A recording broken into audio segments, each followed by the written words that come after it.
Hello friends, achievers commerce academy में आप लोगों का फिर से स्वागत है।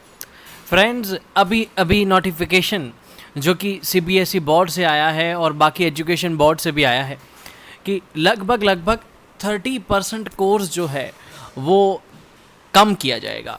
फ्रेंड्स, उन लोगों ने टॉपिक्स भी बताए हैं, उन टॉपिक्स से मैं गो थ्रू हो चुका हूँ। सबसे पहले तो मैं आपको एक बात बताना चाहूँगा कि उन लोगों ने जो भी टॉपिक्स निकाले हैं वो ऐसे टॉपिक्स हैं जो कि फ्यूचर में बहुत ज़्यादा काम के हैं। अगर उन टॉपिक्स को नहीं समझा तो आपने कुछ नहीं सीखा, ऐसी सर्कमस्टांसेस है।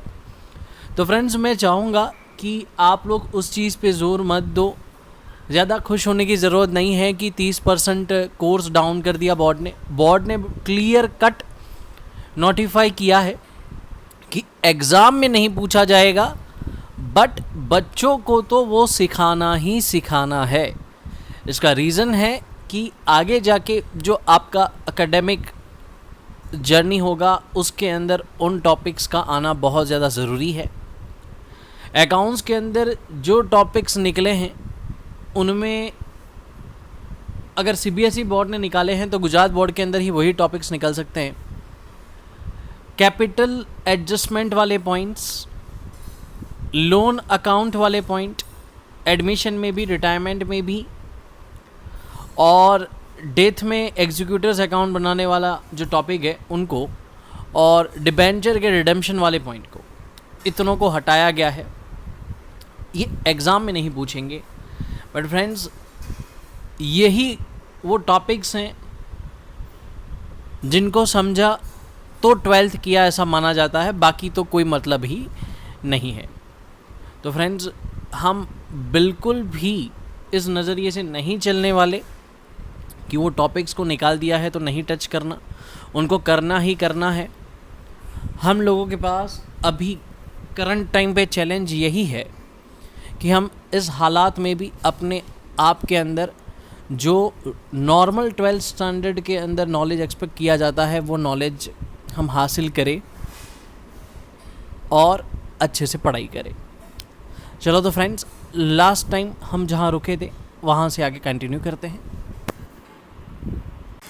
अब फ्रेंड्स, आज जो मैं आपको सिखाने जा रहा हूँ वो सिखाना तो ठीक, जगाना ज़्यादा है।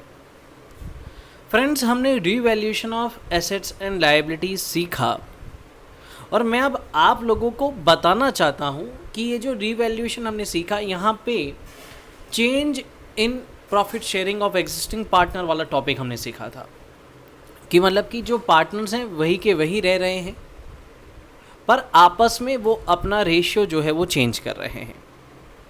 अब फ्रेंड्स, वहाँ पे जो रीवैल्यूएशन का कॉन्सेप्ट हमने सीखा वही कॉन्सेप्ट एडमिशन में भी, रिटायरमेंट में भी वैसा का वैसा ही होता है।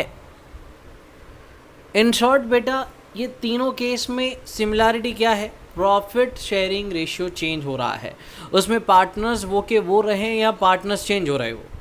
जब भी हमें कोई भी रीज़न से पार्टनरशिप फर्म के अंदर बदलाव करने की ज़रूरत पड़ती है तब हमें कंडीशन बिफोर एंड आफ्टर का एडजस्टमेंट करने के लिए रीवैल्यूएशन करना ज़रूरी होता है। और अभी जो क्वेश्चन आपके सामने दिख रहा है बेटा, ये जो क्वेश्चन है वो एडमिशन का फुल फ्लैज क्वेश्चन है। ऐसे टाइप के क्वेश्चंस सीए के अंदर भी पूछे जाते हैं, हालांकि थोड़ा लेवल टफ होता है, बट 16 मार्क्स के लिए पूछा जाता है। और गुजरात बोर्ड के बच्चों को और सीबीएसई वाले बोर्ड के बच्चों को भी ये टॉपिक 8 मार्क के लिए पूछा जाता है, 12 मार्क के लिए भी पूछा जाता है। तो फ्रेंड्स देखो, मतलब कि मैं ओवरऑल वेटेज की बात कर रहा हूँ। देखो तो यहाँ पे क्वेश्चन में दिया है Swadesh and Swaraj were partners sharing profits equally. ठीक है, दो पार्टनर्स हैं जो कि प्रॉफिट्स इक्वली बांट रहे थे। The balance sheet as on 31 March 19 was follow. तो बेटा, जब हम रिवैल्यूएशन का क्वेश्चन करते थे तब भी हमें क्या दिया जाता था? बैलेंस शीट दिया जाता था।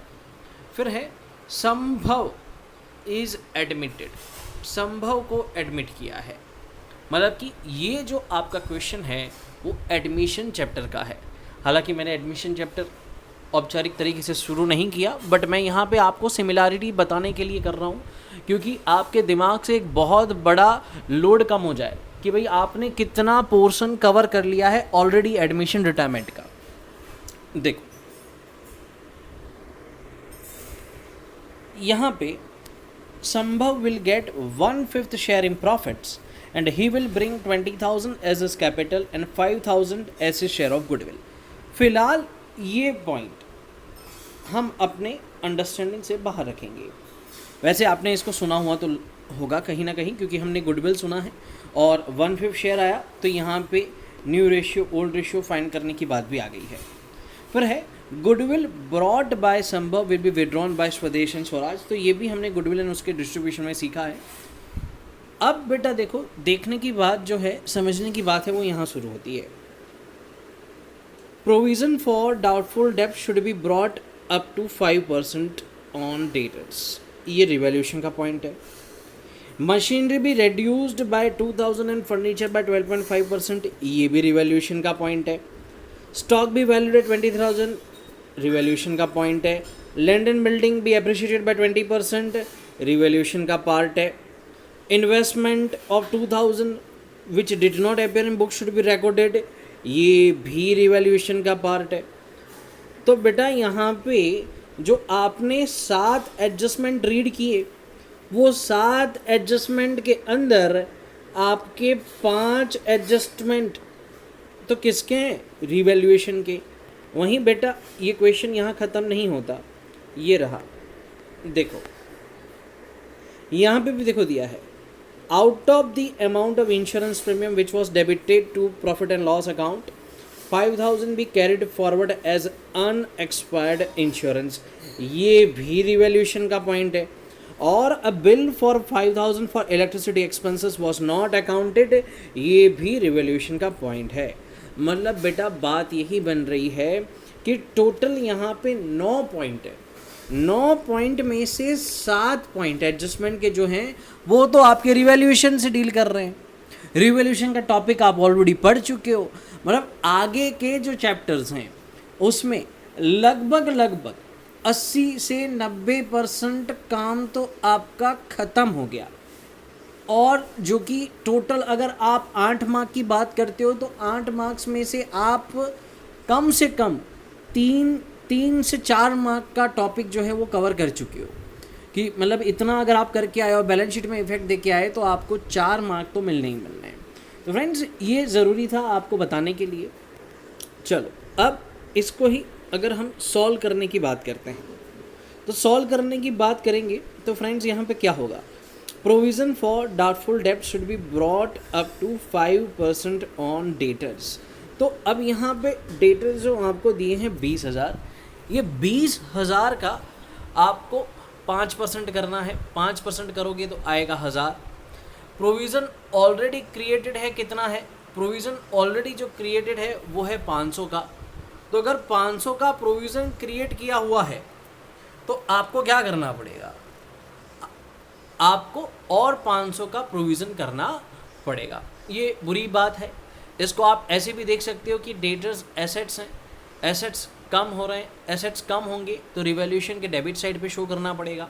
या फिर अगर आप प्रोविज़न के व्यू पॉइंट से देख रहे हो तो वो एक लायबिलिटी नेचर, क्रेडिट नेचर वाली चीज़ है, वो बढ़ता है तो आप क्या करते हो, मतलब जनरल एंट्री के अंदर क्रेडिट करते हो और रिवैल्यूएशन में डेबिट करते हो। उसके बाद देखो दिया है मशीनरी भी रिड्यूस्ड बाय 2,000, तो 2,000 रुपये से मशीन कम करना है तो वो डेबिट साइड पे आप लिखोगे रिवैल्यूएशन के। फिर फर्नीचर 12.5% से कम कर रहे हो तो 10,000 आपको दिया है, 10,000 का आपको 12.5% निकालना है, राइट फ्रेंड्स। तो वो जो अमाउंट आएगा आपका वो आपको लिखना है रिवैल्यूएशन के डेबिट साइड पे। फिर फ्रेंड्स अगर हम बात करें कि भाई स्टॉक भी वैल्यूड एट 23,000, स्टॉक दिया हुआ है 20,000, बट यहाँ पे बोला गया है कि स्टॉक भी वैल्यूड एट 23,000। इसका मतलब क्या हुआ? इसका मतलब ये हो रहा है कि स्टॉक की वैल्यू 3,000 से ज़्यादा हो रही है, मतलब कि 3,000 का आप लोगों को फ़ायदा हो रहा है। तो वो जो है वो आप डेबिट साइड पे लिखने वाले हो, सॉरी क्रेडिट साइड पे लिखने वाले हो। अच्छा हुआ तो कौन सी साइड पे लिखोगे? क्रेडिट साइड पे। उसके बाद देखो, उसके बाद है लैंड एंड बिल्डिंग भी अप्रिशिएटेड बाय 20%। तो लैंड एंड बिल्डिंग 73,500 आपको दिया हुआ है, 73,500 का आप 20% करोगे तो वो आएगा आपका 14,700 जैसा अमाउंट। तो वो अमाउंट भी आप कहाँ लिखोगे, वो अमाउंट आप लिखोगे क्रेडिट साइड पे, क्योंकि एसेट बड़ा अच्छा हुआ। फिर है investment of 2000 which did not appear in book should be recorded. अब 2000 का इन्वेस्टमेंट दिख ही नहीं रहा था, वो बुक्स में आ रहा है, अच्छा हो रहा है, तो उसको भी आप क्रेडिट साइड पे शो करोगे। उसके बाद जो आपका एडजस्टमेंट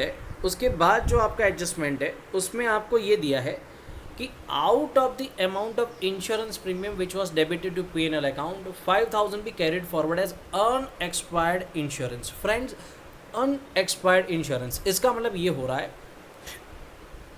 कि आपने एडवांस में इंश्योरेंस पे किया हुआ था लास्ट ईयर, जिसमें से 5,000 रुपये अभी भी अनएक्सपायर्ड है, जो कि मतलब कि इस साल का है। तो ये आपका हक है, हक बढ़ता है, अच्छा होता है, तो बेटा आप रिवैल्यूएशन के क्रेडिट साइड पे लिखोगे। उसके बाद है अ bill for 5,000 for electricity expense was not accounted. तो लायबिलिटी आपकी है, वो आपको बतानी पड़ेगी, लायबिलिटी बढ़ती है, बुरा होता है, तो आप डेबिट साइड पे लिखोगे। तो यहाँ पे फ्रेंड्स मैं फिर से बोल देता हूँ क्रेडिट साइड पे क्या क्या आया। तो क्रेडिट साइड पे आपका आया पहला, तो देखो यहाँ पे मैं लिखता हूँ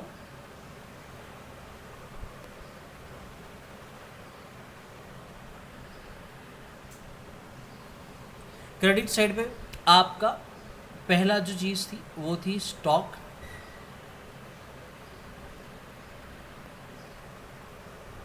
जो कि था 3,000। फिर लैंड एंड बिल्डिंग जो कि था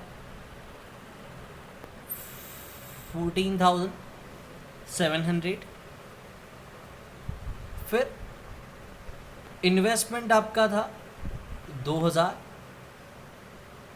प्रीपेड इंश्योरेंस आपका था 5,000। प्रोविज़न फॉर डाउटफुल, यहाँ पे 2 करके लिखते हैं, प्रोविज़न फॉर डाउटफुल डेप्ट आपका था 500 का। मशीन 2,000 से कम हुई।